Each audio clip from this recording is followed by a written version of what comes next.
This is the Voice of Bold Business Radio, and I'm your host, Jessica Dewell of Red Direction.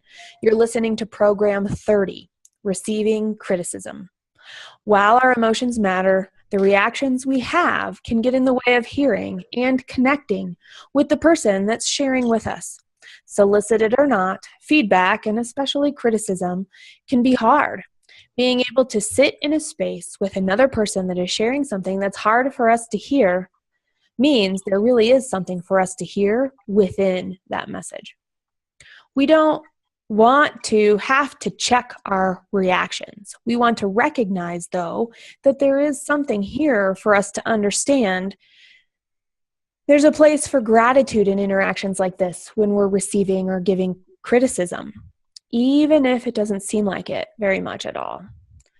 We want to be curious about what we hear, and we want to make sure we understand the root of the criticism and where it's coming from. Time's always on our side. If we need a break, we can take it and come back to the conversation later. Let the person know we need some space to process and commit to reconnect and follow up. By the way, and then do it. Because if you don't, that's a whole other conversation. My friend Stephanie Bryan recently reminded me of a video I'd seen and forgotten about that actually illustrates the difference between empathy and sympathy. Two words that are sometimes interchanged, yet mean very different things. I believe empathy, building the connection with others, is the cornerstone of being able to give and receive criticism and understand how we like to give and receive criticism. And in just a few moments, we will meet and hear what today's Leaders Discuss panel has to say about giving and receiving criticism. Welcome to the Voice of Bold Business, the show that provides everything smart leaders need to evaluate situations, build relationships, and create solutions. Jessica Dewell candidly talks about the skills necessary to build tenacity and do more with less. And now, here's Jessica. I cannot believe we are here again today with two very, very amazing people. First off, we have Geoffrey X. Lane back with us today, and he's a tell it like it is consultant and coach with a sense of humor. And it's a good one, ladies and gentlemen. So just watch and see. You will see. He brings humor about himself and the life and to his work, which he absolutely loves. He knows that his point of view might not be the ultimate truth or even close to it. Yet, people enjoy to hear and learn and can receive information from him in a way, and he gets paid for it.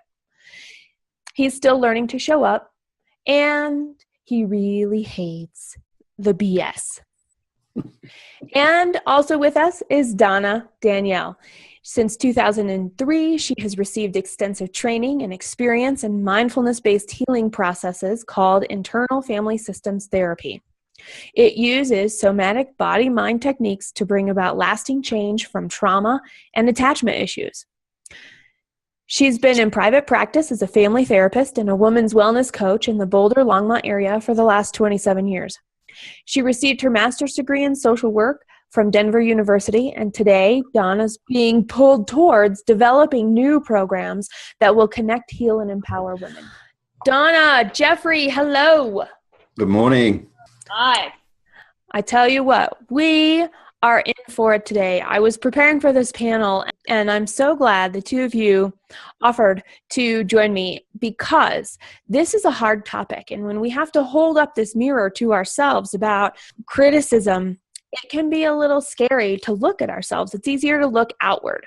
So the question I asked you guys to come prepared to answer is, how do you like to receive and give criticism? Okay, well, this is a very tender subject for me, Jessica. I have never liked to receive criticism in my whole life. Parents who are very critical and judgmental, I had to be perfect in order to feel like I was okay. Criticism triggers a lot of stuff for me. I've worked really hard in my life to learn how to take it in and not have those reactions and learn how to be able to notice that it really is helpful to get criticism and feedback. And I like to think of it as feedback rather than criticism because that feels better to me. The work that I've done in my life in terms of learning about compassion and empathy and relationships, both within yourself, with yourself, and with others, has given me a lot of help in terms of how to help myself with criticism and how to help others. For me, the relationship is key. And what I mean by that is I have to have a relationship with someone in order to give them feedback or criticism. It's very important to know that this person is going to hear me and be willing to take in what I'm having to say because they know who I am and we have a relationship. I don't think it's healthy to give criticism to people who you don't have a relationship with, number one. So that relationship piece is so key to knowing that you possibly can take it in and that somebody could possibly give it to you, which is the hardest part, right? Taking it in. So how do I like to receive it? I like to receive it from people like you who care about me and who know me and who appreciate and understand who I am. Then I feel I can really hear it. Mm-hmm. And so building a relationship with someone and building that foundation where you get to know each other really in a holistic and beautiful way gives the foundation for things like feedback to happen. And then we can really help each other that way. Mm-hmm. So that's really the key for me. Awesome. Well, thank you. Thank you. All right, Geoffrey, how about you? One of the things I'm doing later today is going to meet 52 executives who are flying into the airport and at the airport hotel. We're spending from 11 o'clock until 9 o'clock tonight really working out on communication skills and leadership skills. I set that sort of frame where my mind is. So in business, often you do not have the opportunity to develop tremendous relationships. What you have is relationships, what I call functional relationships, that are based around a specific function and a specific activity to get a result. And so it's very results orientated. It's not necessarily people orientated. And so how can you do that? If you're in an office or in a factory floor and you've got a line worker who needs feedback now about a function because otherwise it's going to disrupt the line, a sit-down cup of tea isn't going to work. It has to be now, and it has to be succinct, and it has to be clean, and it has to be effective. So that's a very different perspective in the work field. I use, and you might have remembered this, Jessica, that I use a model of what worked, what did not work, what can we do differently. What that does is it takes the personality aspect away from the person. It leaves them intact to have their feelings and to be themselves. And we talk about function. It's very good for talking about function. Mm-hmm. So I can say, look, 90% of what you're doing is working. This. And it's kind of like a muffin with a big cream top. You talk about what worked, and then you get to the core of it, right? And you talk about, well, this did not work. But the idea is not to ever to blame it on a personal level, but to talk about it as a function. So this is what did not work. And then give an opportunity for both the person you're giving feedback to participate. So, well, what can we do differently? And then you come to a solution. You come to a way of arriving how to get past where you're going. And that can be done very quickly. And under the pressures of business, speed matters. It really matters when you have an employee who might have just blown up one of your best customers because they don't understand communication or because of what they've done. It becomes radically important to get it right and quickly, but in a respectful way. Now, myself, as you know, I'm a tell it like it is guy. So I had to learn this because otherwise I would kind of treat them like bad puppies. You know, hey, look at what you've done, rub their nose in it. It doesn't work. It doesn't work for puppies either. That's how I was brought up. I was brought up XREF, direct feedback. Everything was orders and criticisms and daily schedules. So I understand the sensitivity of it. But in business, it's not about sensitivity. It's about results in business, but in a way that is respectful for the person that you're dealing with. The challenge is how do you do that? So that's the model I use. Now, I personally like you to just lay it out. Right. You know, at 71, you can't tell me much I haven't discovered about myself. There's a lot of stuff that I like and don't like about myself. So, hey, you can say it. If it rings true with me, I'll listen to it.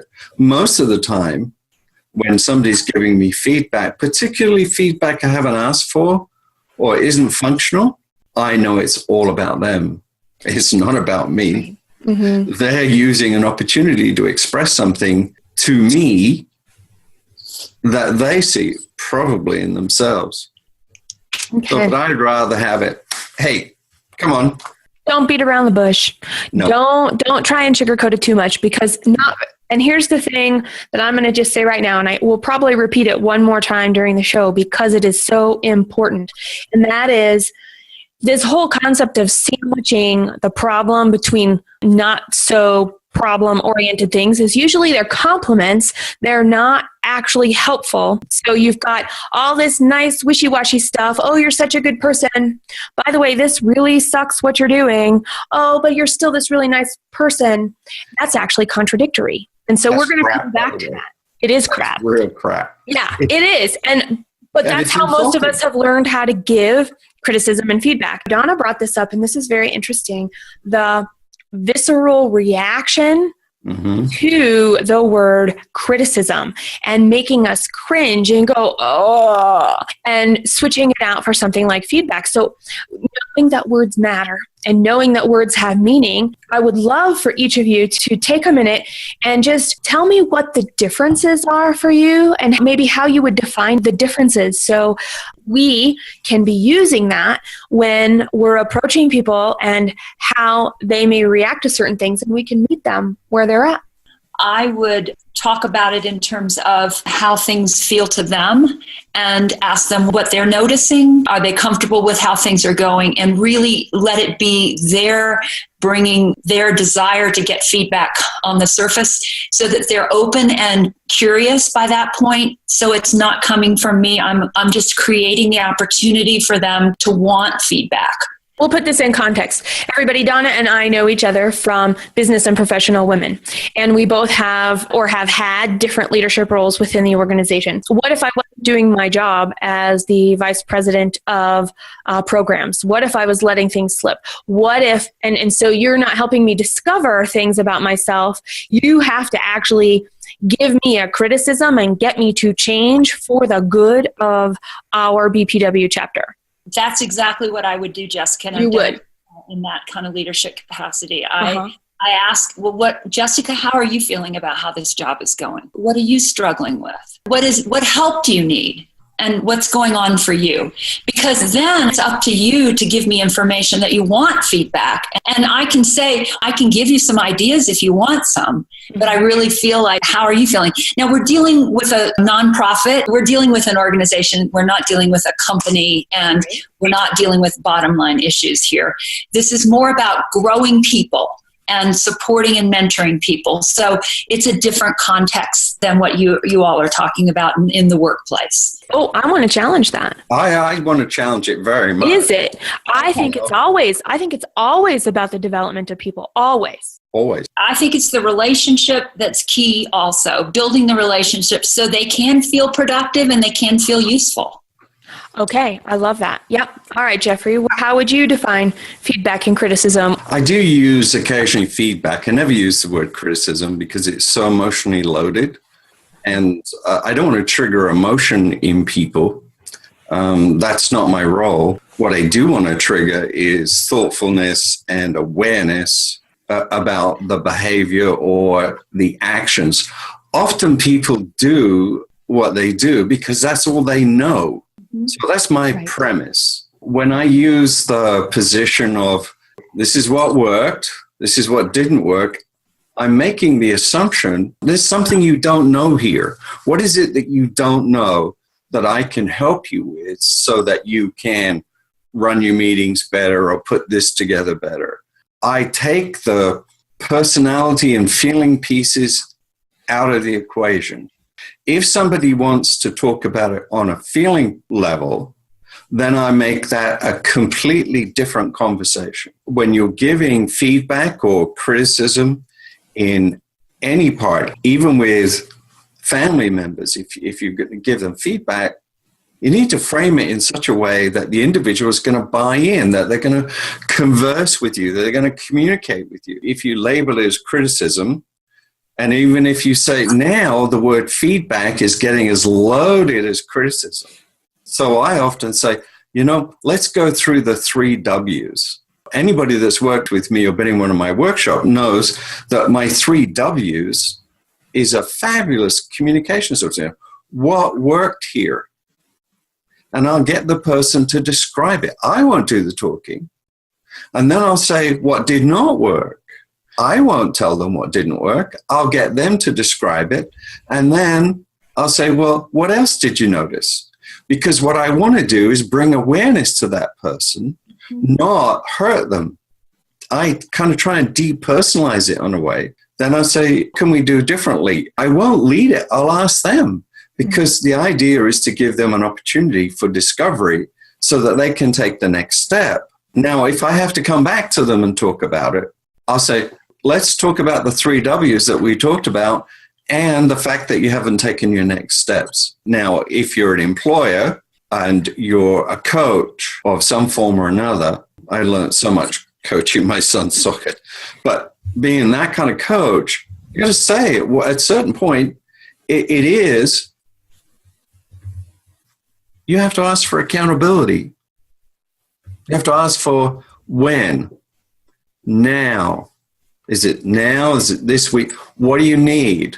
And I think in a way we mess people up if we get too touchy-feely because we invite often the element of parent-child reaction. And that is inappropriate in any adult situation, that if you invite that. And so I try and keep it very much equals. But, if I'm the boss, which most people, who are listening to this program are a boss and they might have an employee, you don't want to give away that you're the boss. It's not about being friends. Right. And I think that's one of the great myths in our society right now is that everybody should like you. Winston Churchill said, you don't get good work from friends. You don't. Well, one of the things, Geoffrey, that you said was when it's unsolicited feedback, right? Oh, I recognize I'm getting criticism here. It's all about them. I'd like to take a look into that because sometimes it takes a lot of courage to step up and share something that's been on our mind that has been bothering us about somebody else, regardless of where they are in our relationships, in our worlds. If we just start with when we receive unsolicited feedback, first, it takes courage to actually speak up and say something. 2, we already know we're reacting because we recognize we're being criticized. And 3, we know it's all about them. So how do you guys engage in that unsolicited feedback? My basic reaction is to try to remember that it might not be what I've done. It might be that it's coming from them, and to try to just hear them out and try to hold my reaction and not get defensive. If I need to come back and talk about it later, that's a possibility. And oftentimes that's better. I suggest that to my clients when I talk to them about this issue because it's an issue everybody has. But it's really important what you both have said, that it's really not always about something you've done. It's the other person's being triggered by you and they don't understand what's going on. And so they give it back to you. And they give it back to you in a pretty intense way. And it jolts you and you're like, oh, what happened? What happened? And so that's the interaction that you want to use mindfulness and pull apart and not react. And be able to stop, notice your reactions, and notice what just happened, and maybe move away from the situation and then come back and respond to it. Okay, I have a different point of view here. This is going to be good. I knew I was going to ask at least one question. We got the whole spectrum. And here it is, ladies and gentlemen, as you are listening to program. If somebody's giving me feedback, unsolicited feedback, comes up to me and says, I want to give you some feedback, Geoffrey. The first thing I'll do is say, shut up. Go away and think about it before you do it. And then I'll listen. But if I don't think you give automatic permission to people to criticize you. I don't think you give automatic permission for people to attack you. I don't think it's okay for people to dump on you. In fact, you better have better boundaries than that. That if they start doing it, tell them to shut up. Get in their face. Mm-hmm. Because it's sometimes an opportunity for some people to vent their internal rage and frustration that you're not being the way they want you to be. You're being yourself and they don't like it. Well, tough titty, you don't like it. So what? This is the way I am. And as you know, you know what I reach for, don't you? Here it comes. I have been on this path of showing up since, oh God, it must be over 30 years now. I first started using this term, show up, in the middle of the pursuit of excellence way back when I was about 42. A lot of people have your own best interests at heart. They might not have the skills, they might care about you. And if it's my wife or my daughter or my son or Carolee who I work with or Jonathan I work with, I know their character enough that if they say, I'd like to give you some feedback, I will quietly listen because they've got something important to say to me, some issue that they have. And I know it's their issue, not mine, but it might be a behavior that I can change. So I'm interested. I watched a form of road rage. Airports, you know what airports are like, right? Busy, crowded, rushing. And I'm standing, waiting to get on the plane. And this guy comes running, get out of the way, you're blocking the way. You're the typical. And I thought, that's interesting, right? And he started to get into a rant. And I said, this is not right, man. Just shut up. Now, it turns out he was sitting next to me in business class. Well, you set your boundary. We had a long conversation to Denver. Oh, that was good. He'll never, ever do it again, dumping on people. But sometimes people say, oh, I got some feedback for you. I really want to tell you what I think. Well, frame it first. Get the context of what they want to talk about. What is it that you want to talk about? What is the purpose of saying it out loud? Because one thing that I know about Geoffrey, and that if you've heard any of our conversations in the past, he shares how his brashness and his upfrontness and his tell it like it is left a wake of relationships behind him. And I think we're afraid of that. I think in general, we are afraid of that. We all don't have that particular superpower that Geoffrey does of, I'm just going to be who I am, and I am who I am. When we do frame where our mind is, it changes. It changes how we show up. It changes how we respect the other person and ensuring we're respecting the other person. And it changes that we are fostering connection through empathy and not out of this blind need to change a person, because we're curious about who they are without any judgment around who they are. And we are seeking to understand something new from our own reaction and inquiry. So when you're faced with having to give somebody criticism, whatever the situation is, it could be a parent to a child, it could be a boss to an employee, it could be an employee to a boss, it could be a volunteer to a volunteer, it could be somebody in an organization to a volunteer, right? We have all of these relationships. How do we frame what we want to set our intention to share something that is necessary to be shared to deepen our relationship and to further our work together? I find that a trick question. Oh, okay. I didn't mean. And I'll tell you where I find it I'm tricky. excited. Yeah, tell me. I'll tell you. You use the word friendship, and I hear this a lot. I don't want to be friends with everyone. Right, but sometimes it is but friendship. I want to be respectful. Okay. I'll give everybody profound respect. I'll take care of people. I'll make sure that they're okay and not abused. But I don't need or want to be friends with everyone. That's what the trick thing is.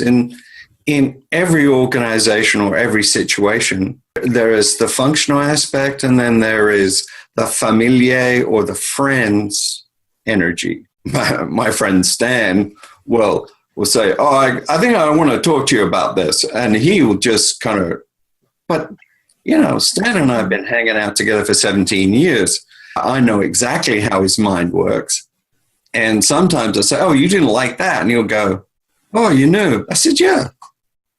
And then he'll laugh. He says, you don't really care, do you? I said, well, I care about you because you're my friend. But I don't think that that is really an important issue for me. But it is for you. And if it is, okay, that will change. I think one of the great lies in business, and I did a lot of volunteering until a few years ago, but even in volunteering, is this term in business, it's family.